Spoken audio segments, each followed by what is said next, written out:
welcome back once again to Union Smack. The Maniac Matt Tennant is in the chair. Travis once again could not be with us.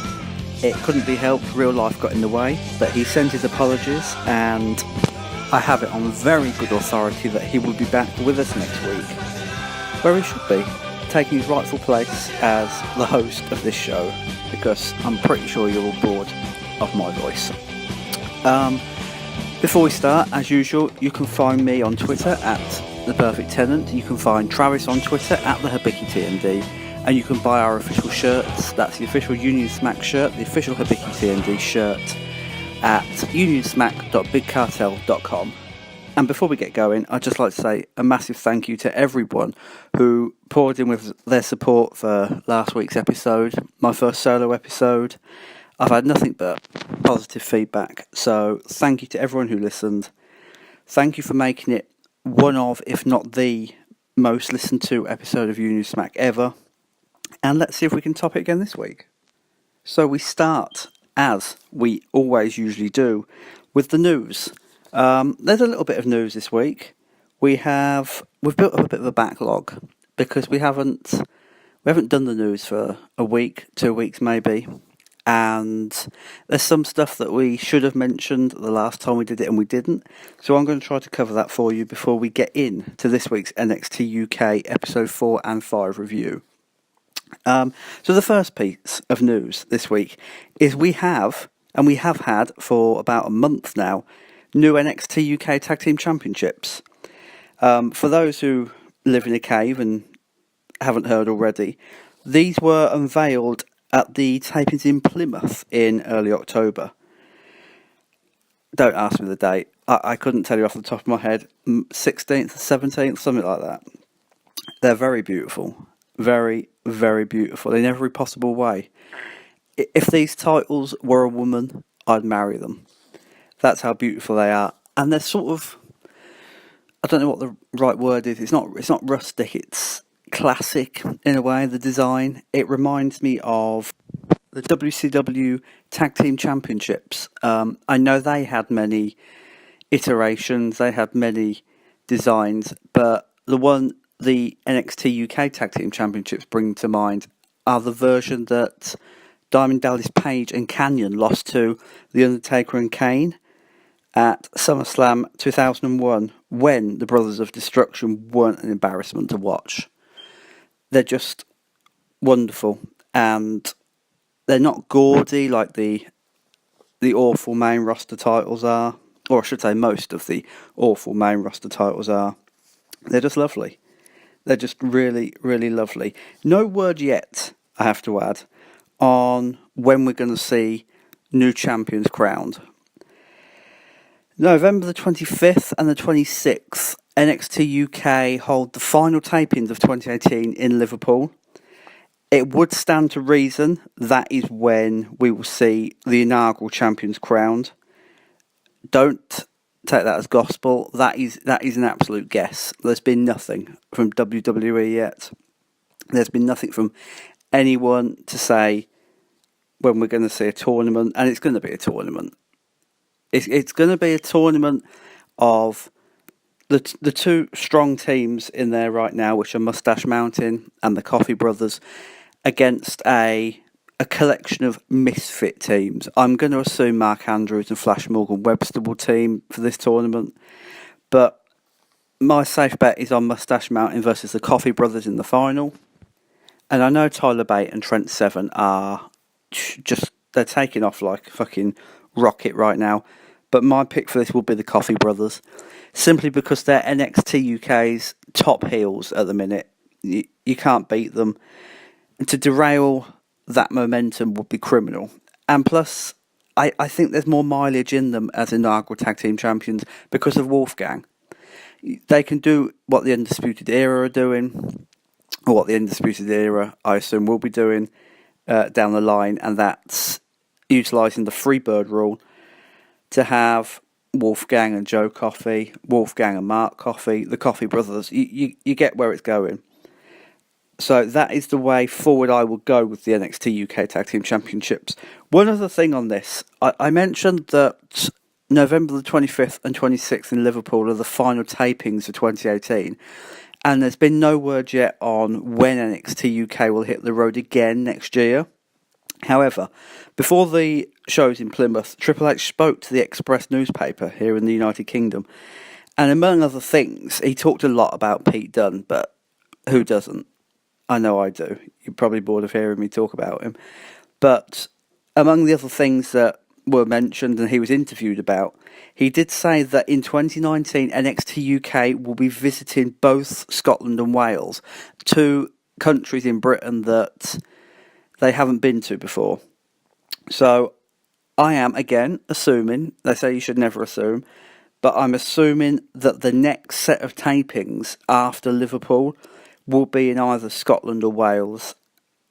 We've seen no NXT UK house shows, so I'm assuming, again, that word has cropped up so fucking much in the last 5.5 minutes that Scotland and Wales will be the next destination for the NXT UK tapings in 2019. And because I haven't heard anything about anything happening in January, I'm going to say we're looking at February and March for the next set of tapings. He did also mention the possibility of Takeover, the first NXT UK Takeover in London in 2019. So that is worth keeping an eye on, because that would be huge. And I would expect, I was going to say the A word then, but I would expect if NXT UK hold a takeover, that will be where Pete Dunne loses the title and his momentous and epic reign come to an end.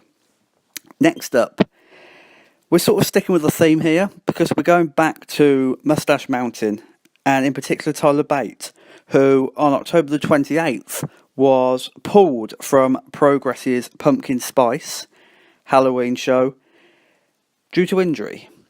It was announced on Twitter by Progress. They said they were working on a plan B, but nobody really knows what the injury is. As I record this, I've scoured Twitter, I've kept my eye on social media, on WWE.com, and unless I've missed it, I've seen nothing. Tyler Bate hasn't come out and said what the injury is. WWE haven't come out and said what the injury is. So we're left in limbo at the minute. It could be serious. It might just be a little niggle that he's going to rest. It is worrying though, because should the NXT UK Tag Team Championships be contested on November the 25th and 26th in Liverpool, then there's a serious question over whether Tyler Bate will be fit for them shows. It would be criminal if he's not. It would be a disservice to him, to the fans, to Trent Seven, to the tag team scene, because we all want to see the Coffee Brothers versus Moustache Mountain. We all love Moustache Mountain. The work they did against Undisputed Era in NXT was just amazing. And I hope he gets better. I hope this is not as serious as it looks. Silence does that. Silence makes you think something is more serious than it is. It happened with the Pete Dunne injury recently, where even on this show we were like, he might have to vacate the title. And then I think it was maybe 5 days later at the Plymouth tapings, he was there, title over his shoulder, didn't compete, but he'll be ready for War Games. Tyler Bate, I'm not so sure. It will throw a spanner in the works, what NXT UK have planned. But these things happen. You know? The famous saying is that this ain't ballet, and anyone can get injured at any given time. So, from everyone here at Union Smack, Tyler Bate, get well soon, because no one wants to see you out for an extended period of time. Next up, and sort of last, Toni Storm won the Mae Young Classic. NXT UK's own Toni Storm won the Mae Young Classic at Evolution on October the 28th. She beat Io Shirai, and good match, little bit rushed, could have done with more time, but the main point is that an NXT UK talent won the competition, and that's good news for everyone. That's good news for Toni Storm, it's good news for the brand. Sheds more light on NXT UK, sheds more light on the NXT UK Women's Championship division, which we'll get onto in a few seconds.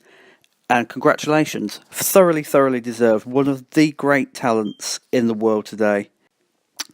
Right now, the plan is for Toni Storm to move on to what I presume is going to be a long and intriguing feud with Rhea Ripley, who is, of course, the inaugural NXT UK Women's Champion.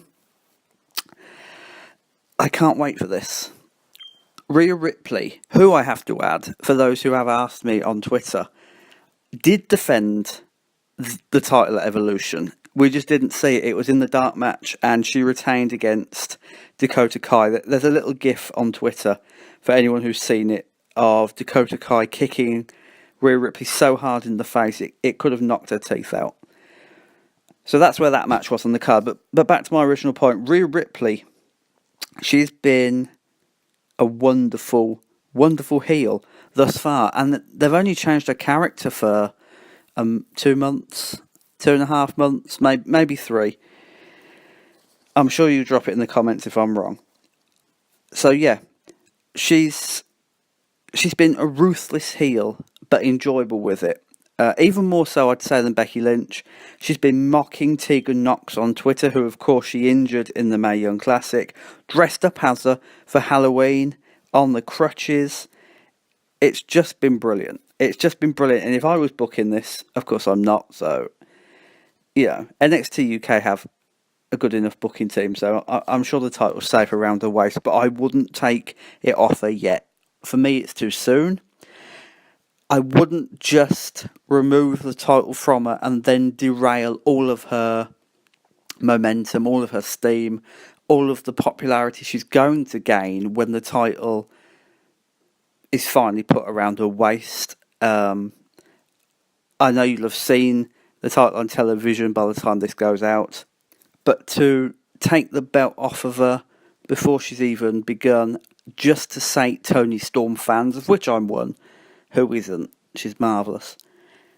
I think it would be wrong.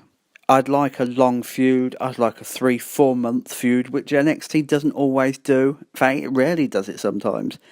And then for Toni Storm to take the title off her around maybe WrestleMania time next year, once the belt has built up some notoriety on television. Played right, I believe that Rhea Ripley could be one of the greatest female heels ever. I know it's going a long way right now because we haven't really seen her on telly much. We've heard about her, we've seen her on the internet, etc, blah de blah. But the potential's there in that character. It's right there, and WWE must now harvest it, and they must do something with it. Last but by no means least, for those of you who caught SmackDown live, not live, but pre-taped this week from the United Kingdom, NXT UK's own Trent Seven and Zach Gibson were featured on the show, which is a plus. Even more so that Vince McMahon didn't book them. Trent Seven beat Zach Gibson in a decent match. I'll be honest, I didn't watch it. I've said this for weeks, I don't watch the main roster anymore. I'll watch the pay-per-views. After Crown Jewel, I'm just about done with it. I've said this to a few people on Twitter. I'll give it until Survivor Series, see what happens, but this is where the action is. NXT UK is where the action is. We are going to take a short break. I'm going to leave you in the capable hands of WWE United Kingdom Champion and fan of the show, Pete Dunne. And when we come back, NXT UK Episode 4 review.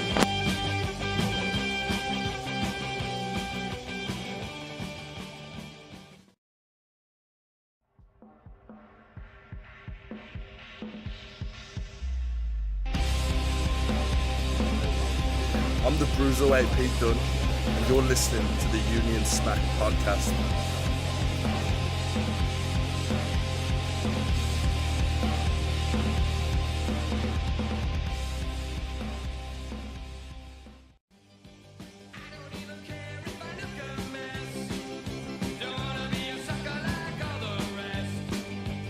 Look who's back again. Okay, so we've discovered I can't sing. Welcome back to Union Smack. I hope you had a nice time listening to the Bruiserweight. He really does endorse the show. He doesn't listen, but do you know what? God love him for doing that little video for us. NXT UK episode 4 and 5. We're going to kick off with the former, and this show, it kicked off in a decent way, I'd say. I'm not going to say a brilliant way. Mustache Mountain versus Sam Gradwell and Saxon Huxley, who, like I said last week, when I see him, always reminds me of the Berserker. He's got that stoop, he's got that beard. All he's missing really is Mr. Fuji. And I'm never going to see this guy. I'm never going to see him as a legitimate performer. Might seem harsh, but I'm not. In my eyes, he'll never be a proper contender to the throne. He's just an enhancement talent. His ring gear, the way he carries himself, the way he wrestles in the ring, it screams enhancement talent. And that's what he is. That's what he's been used as. That's what he will be forever. Sorry if you don't like it, but what can I do? I'm not going to lie to you. Sam Gradwell, on the other hand, looks tougher with his Sheamus hairdo. He needs to shave that off. It looks ridiculous. Me and Travis have different opinions on Sam Gradwell. I'm of the opinion that he's a solid curtain jerker who isn't going to go anywhere. Travis has the opposite opinion. He thinks he has star potential. At least that's what I gathered from what he said on Twitter earlier this week. And I can see why people would say that. But for me, when you consider everyone else on the card, the roster, he just looks like one of the weakest. In the ring, solid. Going somewhere, probably not. The match was fine. I'm not going to lavish any great praise on it. It wasn't terrible. I think I've 4 episodes and I've yet to see a really, really terrible match. Even Dave Mastiff's squash matches aren't terrible. They're quite entertaining. There were several teases for hot tags in this match. The biggest one going to Trent Seven, who he seemed to take about a week and a half to tag Tyler Bate, even though all he had to do was extend his hand. That's how close they were standing. It's like he was standing 2 feet away from him and he couldn't tag him. That killed the believability for me a bit. I'm a bit of a stickler in the mud for tradition and logic in professional wrestling. But it was a good match. First legitimate tag team match of the whole series, I believe. I'm going to say we probably had 1 or 2 in dark matches that we haven't seen on television, and there's a few more to come. But I think as far as setting off the NXT UK tag team division, this was the first proper tag team match we've had on the show. It was a welcome addition. I think the finish helped it stand out. It was an ordinary match until the finish, which looked very good and very crisp in itself. The main problem with it, though, was that you never believed Mustache Mountain were going to lose. Never once did I look at Gradwell and Huxley and think they're going to roll over Bate and Seven. It wasn't going to happen. The match was more to showcase Mustache Mountain's abilities and what they could do, and to set up the oncoming tag team division, which I think is going to be... It's going to be one of the highlights of NXT UK once it finally gets started. Unfortunately, we're not going to see it in its full glory on television until February next year, most likely. We went from tag team action to a little skip backstage where we walked in on Travis Banks, beaten up, injured, found by Johnny Saint and a host of referees. This was, of course, to cover for the Travis Banks injury, which happened very, very shortly before the first set of tapings in the summer. He couldn't compete because he was injured, and so they had to write him out of the storyline with the Coffey Brothers and eventually Wolfgang, as we would see later in the show. Spoilers are abound here. What can you say about this angle? It was a It was a nothing angle that did the job it was meant to do. It took Travis Banks off of television, which was where he needed to be. Next up, we get an Isla Dawn vignette. I mean, Isla Dawn is a tricky beast. She's got the looks. She's got a decent enough body for a professional wrestler. I just can't get past the lisp. The short-tongued lisp, when they made her talk on that vignette, it put me off. It put me off wanting to see her. It might sound horrible, I don't give a fuck. If they're serious about it, they're going to need to keep it off of the microphone and just in the ring, because I don't see how anybody is ever going to take her seriously with that lisp. If Vince McMahon was booking this, there's a storyline in that short tongue itself. We were then taken to another part of the backstage area in Cambridge, lovely Cambridge, where Johnny Saint was due to be interviewed, but thankfully Mark Andrews saved us from that horror and interrupts, saying that he wants the Coffey Brothers. For those who haven't been following, then the Coffey Brothers have attacked Mark Andrews on several occasions. He would get Wolfgang later in the main event, and the shit would just hit the fan there. We will get to that in a very short time. We go back to the ring now for Nina Samuels versus Isla Dawn. The last time we saw Nina Samuels, can't even say her name now. The last time we saw Nina Samuels on NXT UK, I believe I'm right in saying, was when she lost to Toni Storm on episode 1. I think it was episode 1. Shows how bad my memory is. I recorded episode 2 and 3 not 7 days ago, and I can't remember what happened on them. Episode 1, we last saw Nina Samuels losing to Toni Storm. This was Isla Dawn's debut match. For those who didn't listen to our coverage of the second annual United Kingdom Championship tournament, I had a few things to say about Isla Dawn's attire. Now, it was a little bit better here, not by much, a tiny little bit. When she came out at the UK tournament, I don't know what you call it, it's not a singlet, is it? Doublet? Whatever it is. It was so tight between her legs that I said to Travis on air, I think we lost it because we lost a lot of footage from that I could read her lips and not the ones on her face. And that is true. You could see the outline of her vagina. Let's not beat around the bush. Poor choice of words. You could see the outline of her vagina. In fact, you could see more than the outline. It was prominent. Okay? And it's a bit better here, but she really needs to loosen that around the crotch, because it's not the PG-13, whatever the fucking rating is this week, that WWE go for, and it's nice for us to look at, don't get me wrong. But if that gusset decides to pop out on NXT UK television, which I'm sure they wouldn't show it, or a live event, then I suppose the saving grace is that it won't be the only cunt in WWE.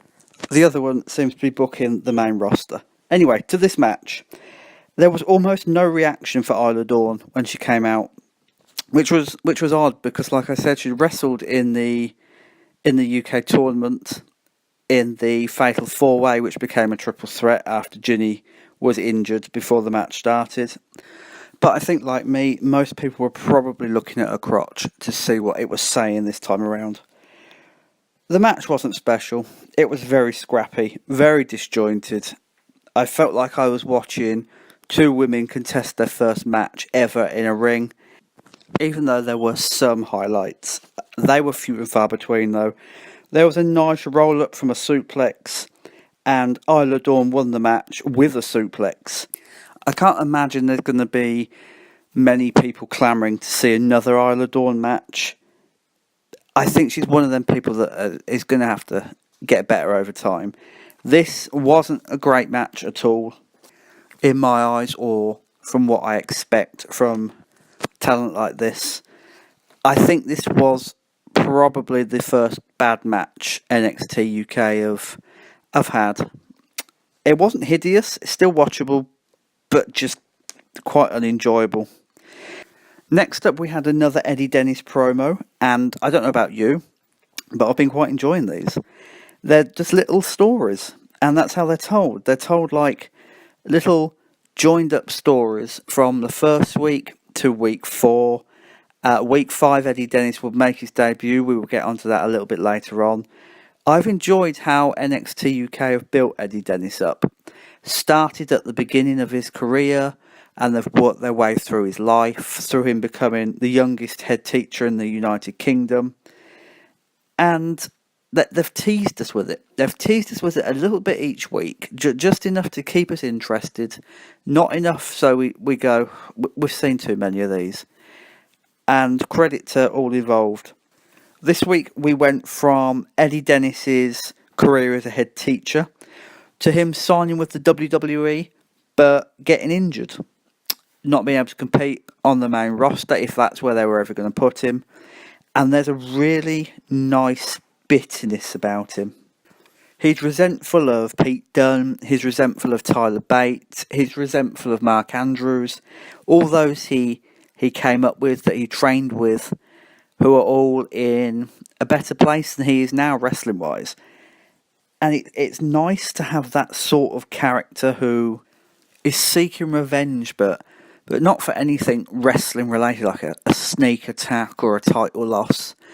It's a deeply personal story with Eddie Dennis, and one that I hope gets exploited to the full. I wouldn't be against Eddie Dennis going through his former friends one by one throughout 2019, beating Tyler Bate, beating Mark Andrews, beating Trent Seven, and then finally getting the match that he, or at least his character, believes would vindicate and validate his journey to WWE by facing Pete Dunne for the United Kingdom Championship. I'm not sure whether Eddie Dennis is ready yet to take the title or a company on his shoulders like this. But to see him get the opportunity, to see him just make it after we've been told this story would be brilliant. It really would. It would be so nice to see a story go from point A, which is just the origins of him. This man who couldn't catch a break, who was injured, whose big chance at stardom was basically shot down in flames, to the main event of a brand that those who got ahead of him and his best friends, or in this case former best friends, helped make. What a fucking story that'd be. And if that's the story that's going to be told, then I believe that NXT UK is the right place to tell it.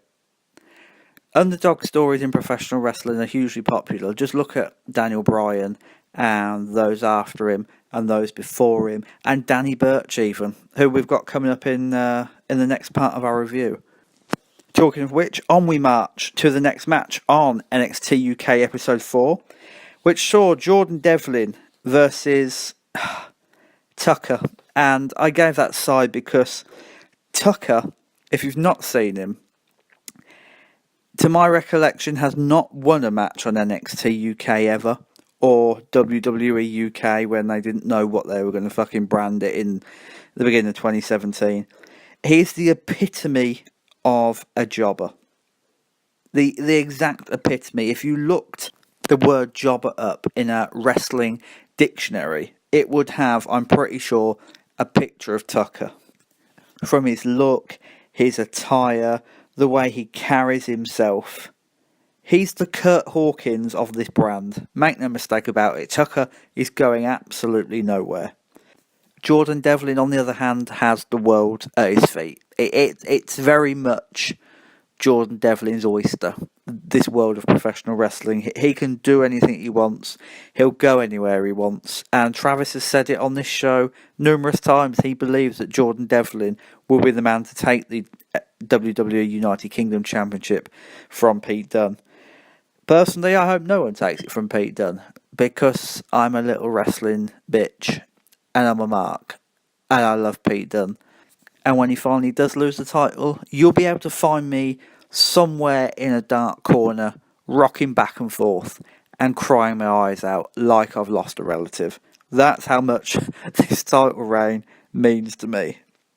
This match itself, Devlin versus Tucker, decent. There was nothing really much to shout about.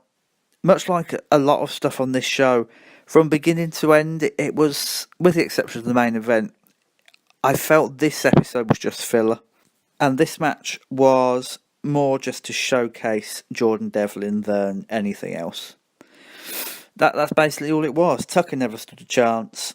They need to get Jordan Devlin to a point where he's a serious threat to Pete Dunne. In the ring, he definitely is. Character-wise, there's a way to go yet. And predictably, Jordan Devlin wins. Next up, before the main event itself, we get a little teaser for the main event of next week's show. I say next week's show, that's episode 5, coming up shortly for your entertainment. The interview was with Danny Burch, the lovely, great, wonderful Danny Burch. Not that I'm biased. I love how determined Danny Burch is. I love how he talks, how methodically he spits out his words. His look is just like a proper East End fucking hardnut. You know, if you went into a pub and saw this bloke at a table and spilt his pint, you believe that Danny Burch would take you outside into an alley and kick the living shit out of you. That is how much I believe Danny Burch's character. And you know what? I don't know the bloke. He's retweeted a few of my tweets on Twitter. Thank you for that, Danny. You're a lovely man. That could be him in real life. I doubt it is, but that's how he looks. And I love the look, and I love the character of just a real East End bloke. A real East End bloke who wants a pint, who wants a fight, and that's his life. Wonderful. And it's believable more than anything else. I believe Danny Burch, and I believe the story he's telling me, his 15 years just trying to make it. I believe that little glint in his eye that says, I'm not going to give up. Even if I lose and I never win a match again in my life, I'm going to get up and I'm going to keep swinging. It's a journeyman's tale, the one Danny Burch is on at the minute. And when he does, and I do believe at some point down the line he will reach the top of NXT UK. Maybe it's me wishful thinking. Maybe you don't even like Danny Burch. You're entitled to your own opinion. But I do believe that when he does get there, it's going to be the journeyman's victory. And arguably one of the most uplifting moments in professional wrestling. That is what I believe. That interview ended and we were moved on to our main event, which was Wolfgang versus Mark Andrews. I thought this would be mismatched. It wasn't. Mark Andrews looks so good flying around that ring. Like, really, really good. But the problem is that as hard as NXT UK are now trying to push him into a serious feud with the Coffey brothers, I'm not totally believing it, because he's been treated and has in effect become the stuntman of the brand. He flies around the ring, he does moves that look pretty, but is he going anywhere? Can you really see NXT UK pushing Mark Andrews to the main event? And I'm in the proper main event, not just the main event of one episode. I'd like, ultimately, to see him face Pete Dunne again, because if you didn't catch the inaugural tournament, Dunne and Andrews had a stunner. One of the matches of 2017, in my opinion. It was fabulous. I'd like to see that again over the UK Championship. I just don't see Mark Andrews being the guy yet. I think I said it about him last week, that I see him being the Tommy Dreamer of the brand, where he just plugs away, and you respect his ethic, and you love him. And the more years that he goes without a title, and the more years he goes without being in the main event, the more you're going to love him. I think Mark Andrews will get there eventually. He's destined to. I think a character like that is always destined to have their time at the top. Because again, like I said earlier, it's the underdog story. But for now, I don't think Mark Andrews is the man you could put a brand on. Saying that, very, very engaging big man versus little man brawl. And very interesting as well. It had the intensity. You know, you always believed Wolfgang could break Mark Andrews in half. But then there was always the hope of a little bit of magic from this wonderful little high flyer. In this match itself, Mark Andrews did look like a contender. He looked like he could take on the world. The gutbuster from the crossbody by Wolfgang was amazing. You have to see it to believe it. The timing was out of this world. Mark Andrews wins with a lovely shooting star press, which didn't quite hit the mark. If I remember it rightly, his arms caught Wolfgang's midsection. It was a little bit of a botch, but covered pretty well. And after the match, we got the coffees again. Wolfgang walks up the ramp. Mark and Joe Coffey come out. They attack Mark Andrews from behind. Same old story. Flash Morgan Webster races to the ring in all his suit, in all his regalia, paraphernalia, whatever you prefer to call it, from wherever you live. And Wolfgang stands on the ramp, watching all the beatdown going on. And then he races to the ring. The Coffey brothers Scarpa, as every good heel does. And then Wolfgang turns on Flash Morgan Webster. Hell of a clothesline. Attacks Mark Andrews. And we have a new stable in NXT UK. The Coffey brothers and Wolfgang. We don't have an actual stable name for them yet. I'm assuming that will come at some point. But they look good together. 3 Scottish men. They look very, very good together. And I'm excited about the future for them. I think before this, Wolfgang was treading water in NXT UK. You know, as good as they'd done with Pete Dunne, with Tyler Bate, with Mustache Mountain getting them over, Wolfgang, for me, was always the one left behind. You could say the same thing about Mark Andrews, but I think it was more noticeable with Wolfgang because when he came into the tournament in 2017, he was expected to be this monster babyface who took the world by storm, and it never quite happened for him. I think to a certain extent, NXT UK shit the bed with him. They weren't bothered about pushing him, and that showed.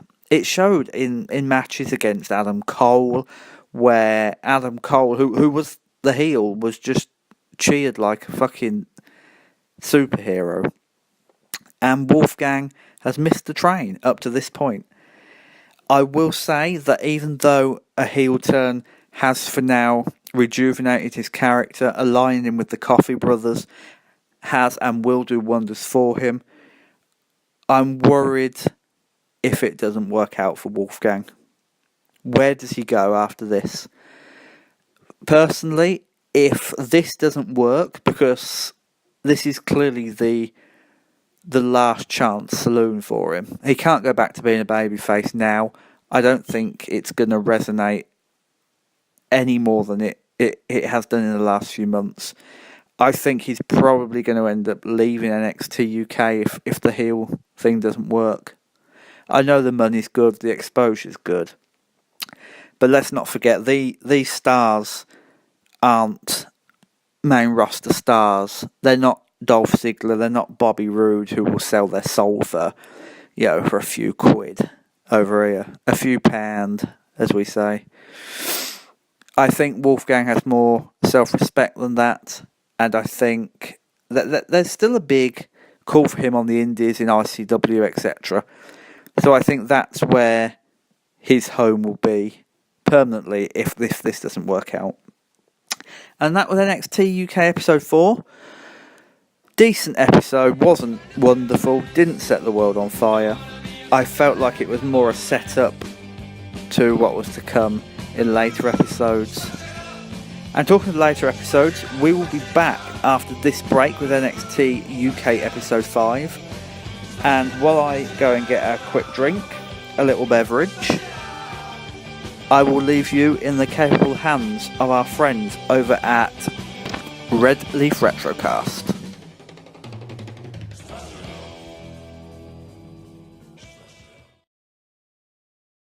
Hey Colin, did you get the cardboard cutout of Consul Kev? Did I ever? It's amazing.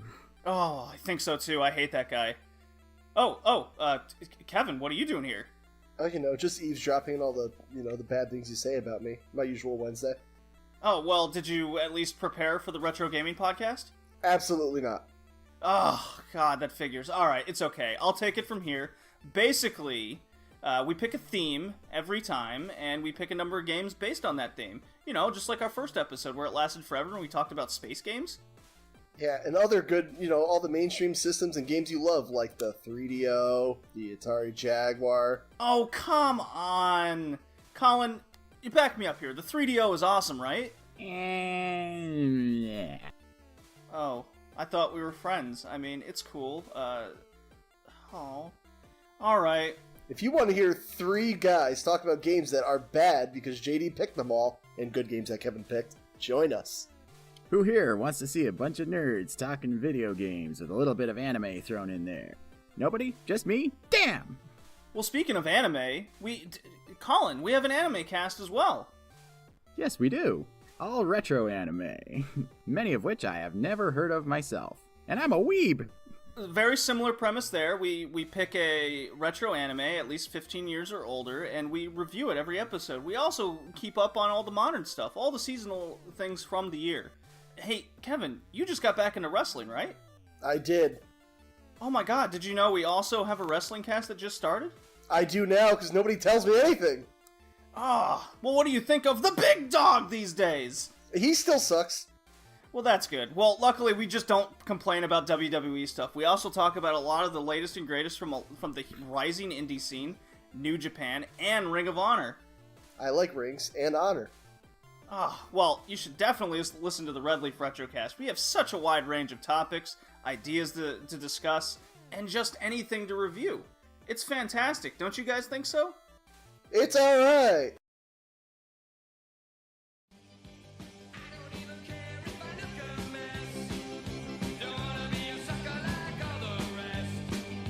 We have one last round to do this week, and you'll notice that I resisted the temptation to sing this time.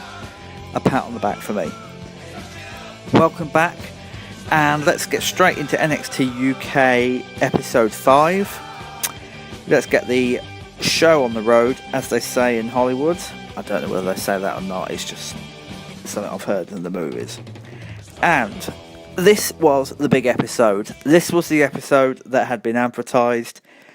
This is the episode that would house I'm going to be biased again, the match of the year for me. Pete Dunne, Danny Burch for the United Kingdom title in the main event. But before we get to that, the show kicked off with a squash match. That's the only thing you could call it. Bomber Dave Mastiff took on Damian Weir. And poor Damian Weir. Poor Damian Weir. He came out and he looked so scared. He looked more terrified than an actress that had caught Harvey Weinstein smiling at her. Jesus Christ, I felt so sorry for him. Dave Mastiff destroyed him. It couldn't have gone more than 2 minutes. I didn't time it. I could have done. I'm a lazy bastard. But I didn't time it. Mastiff wins with a cannonball into the corner. I like the way NXT UK building him. They're building him as this huge, unstoppable monster. I don't know where it's going. I don't know whether they're, at this point, planning to join in with the Coffees and Wolfgang. I don't know whether he's going to go on this nightmarish run, tearing apart every babyface on the roster.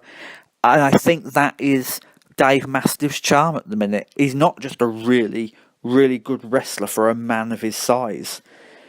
He's got an air of mystery about him, of where they're going to take him, who are they going to put him against, who's his first big rivalry going to be in NXT UK. And it's something to keep an eye on. It's something to get excited about, because it could be anyone. It could be an incoming star, it could be a long-serving star on the roster, it could be anybody. And I'm excited to see where Dave Mastiff goes, because he's such a fucking good wrestler. This brought us to Ligero, a Ligero promo, which I found very odd. It was done on the style of a sit-down interview with him. It didn't last more than a minute, maybe a minute and a half. And I think it harmed the character. You're not going to hear me say negative things about NXT UK often, but I actually think this was one instance where they got it wrong, because they let him speak. And if you've never heard Ligero speak, he's from Yorkshire in England, and his accent, which I love the northern accent, it doesn't fit his air of mystery. If anything, it stripped the mystery away from him. So I think that was a mistake. I think it's probably going to do his career more harm than good. However, it didn't affect the enjoyment of the match he was about to compete in, which was against James Drake. Before the match started, we had a James Drake vignette. It wasn't very interesting. I'll be honest with you. It wasn't anything to write home to your mother about. Everybody knows James Drake in NXT UK. He was in the first tournament. He somehow lasted all this time on the roster. I don't see why, because I don't see anything to him. So a vignette was... I know why they did it, but it was unnecessary for me. Ligero versus James Drake was up next. I know James Drake is big in Progress. I know he's the number one contender, etc. But he's not going to make it in WWE. Let's be completely honest now. We're not going to sugar the pill. We never have here on Union Smack. He's not going to make it in WWE. Like Sam Gradwell, like Saxon Huxley before him. He's just not going to make it. He doesn't have the look. He's not good enough in the ring for me. If he is good enough in the ring, I've not seen it. Maybe he's better in Progress. I'll be honest, I've not seen that much of him in Progress. But from what he's doing here, he's not got a hope in hell's chance.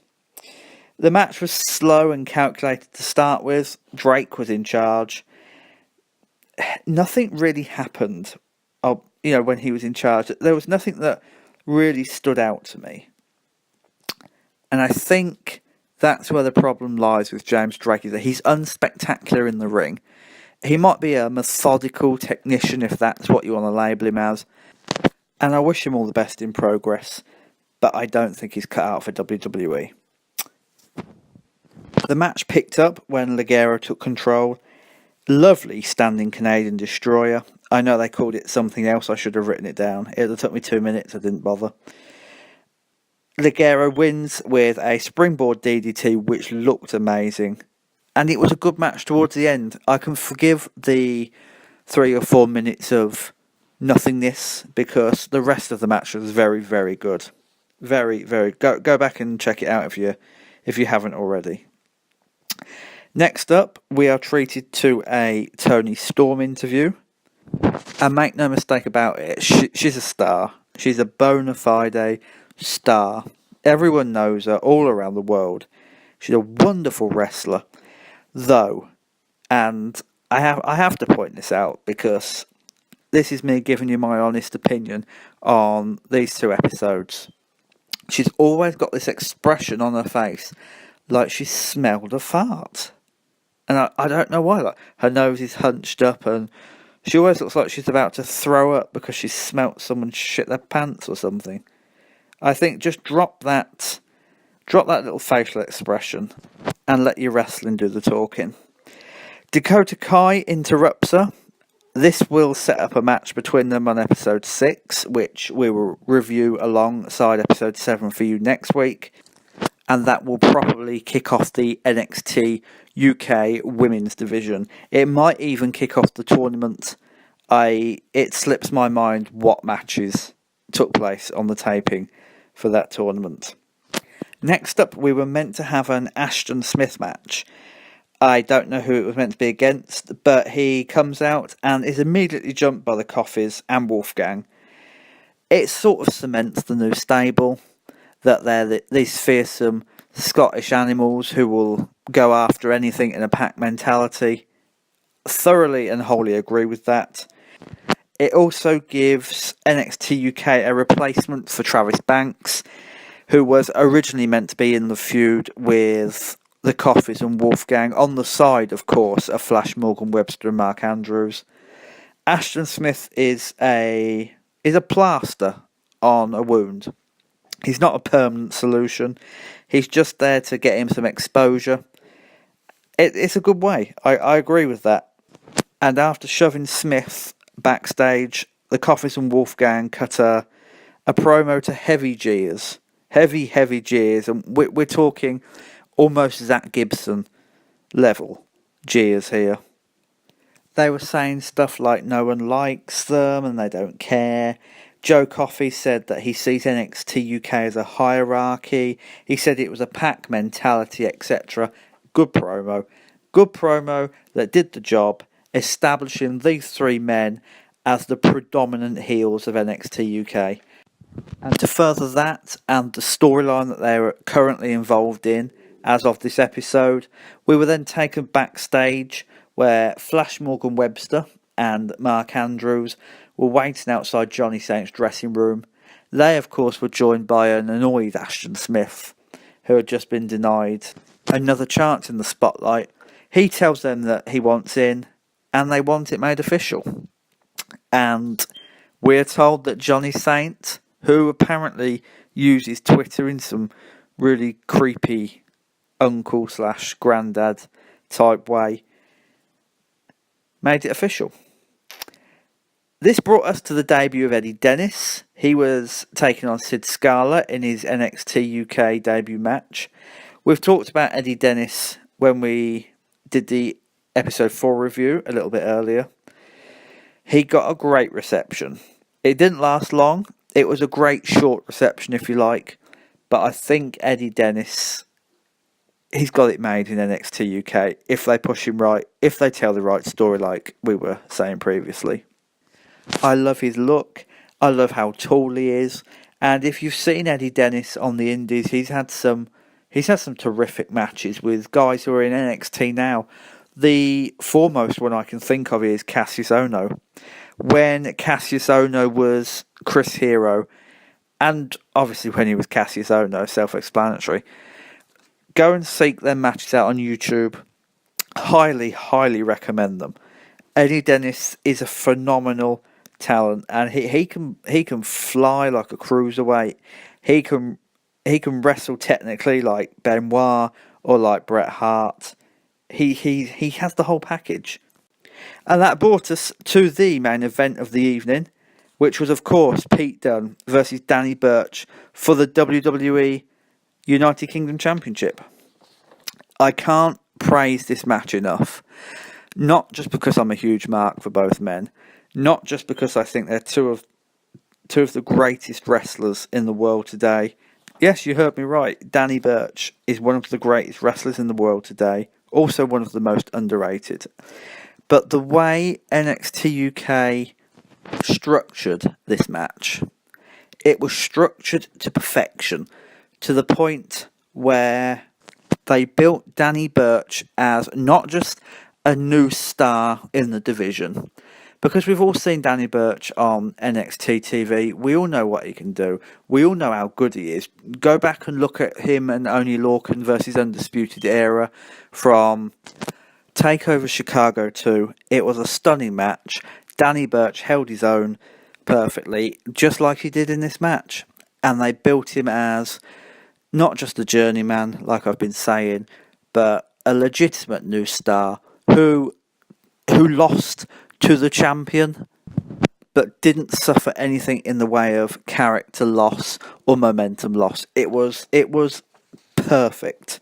Every part of this match was perfect. Going back to the beginning of it, another huge reaction for Pete Dunne.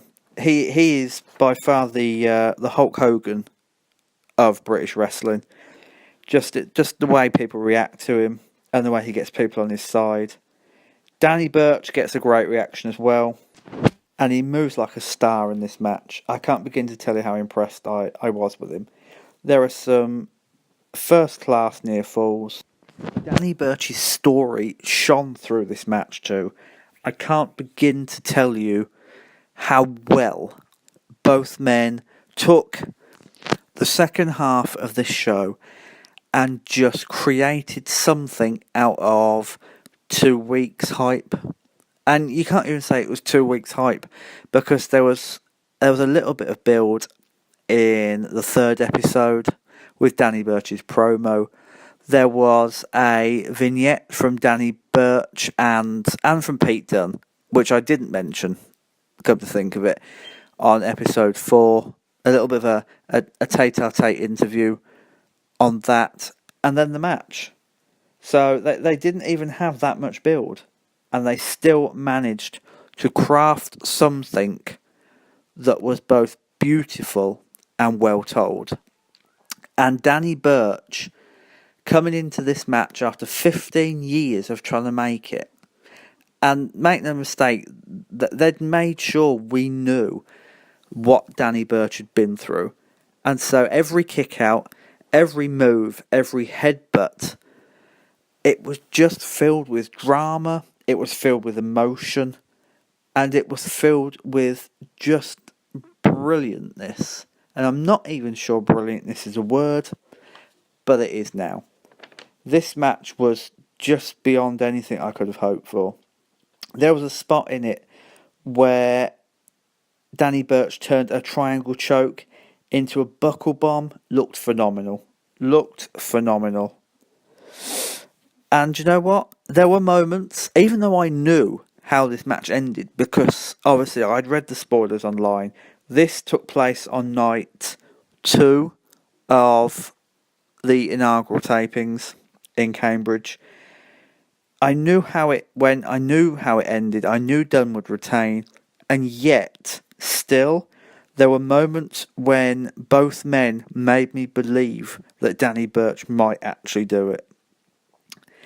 That's the measure of a match, when you already know the result, but you watch it thinking, actually, will he? Did I read it wrong? Wonderful stuff. There were some amazing reversals, a really good set of reversals in particular. If you've seen the match, you'll know what I'm on about. Just packed with drama, and it deserves every bit of praise. Every bit of praise it's going to get. It was an out-and-out match of the year contender. Out and out, and anyone who says any different doesn't know what the fuck they're talking about. Pete Dunne wins, of course, as Pete Dunne always should, because he's the greatest wrestler for me in the world today, bar none. I love this bloke with a passion. Anyone who's tuned into this show before, anyone who's a regular listener will know how much I love Pete Dunne.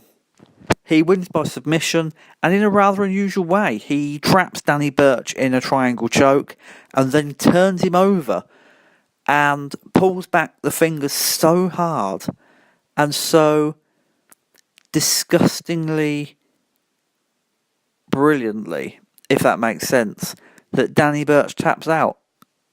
And I think the unorthodox ending made this match even better. You know, it wasn't just a bitter end and a pinfall and that was it. It was something more. It was something really different. And for that, I commend them. And this match really made this episode. It wasn't like episode 4. There was some gumption to it. There was some goodness to this. It meant something. And it ended with a stunning main event. So I applaud Pete Dunne. I applaud Danny Burch. And I applaud all of you for sitting through at least another hour of my voice. I thank you very much for tuning in this week. Travis will be back next week, but until then, you can catch me on Twitter at The Perfect Tenant. You can catch Travis on Twitter at The Habiki TMD. You can buy our shirts, the official Union Smack shirt, the official Habiki TMD shirt, at unionsmack.bigcartel.com. There's a bit of a sale going on there at the minute, so grab your merch while you can. You'll be able to catch my Undertaker book coming out this month, fingers crossed. The Undertaker, A Trip Down Death Valley. Look for that in all good bargain bins. And until next week, in the words of the man himself, cheerio, mates.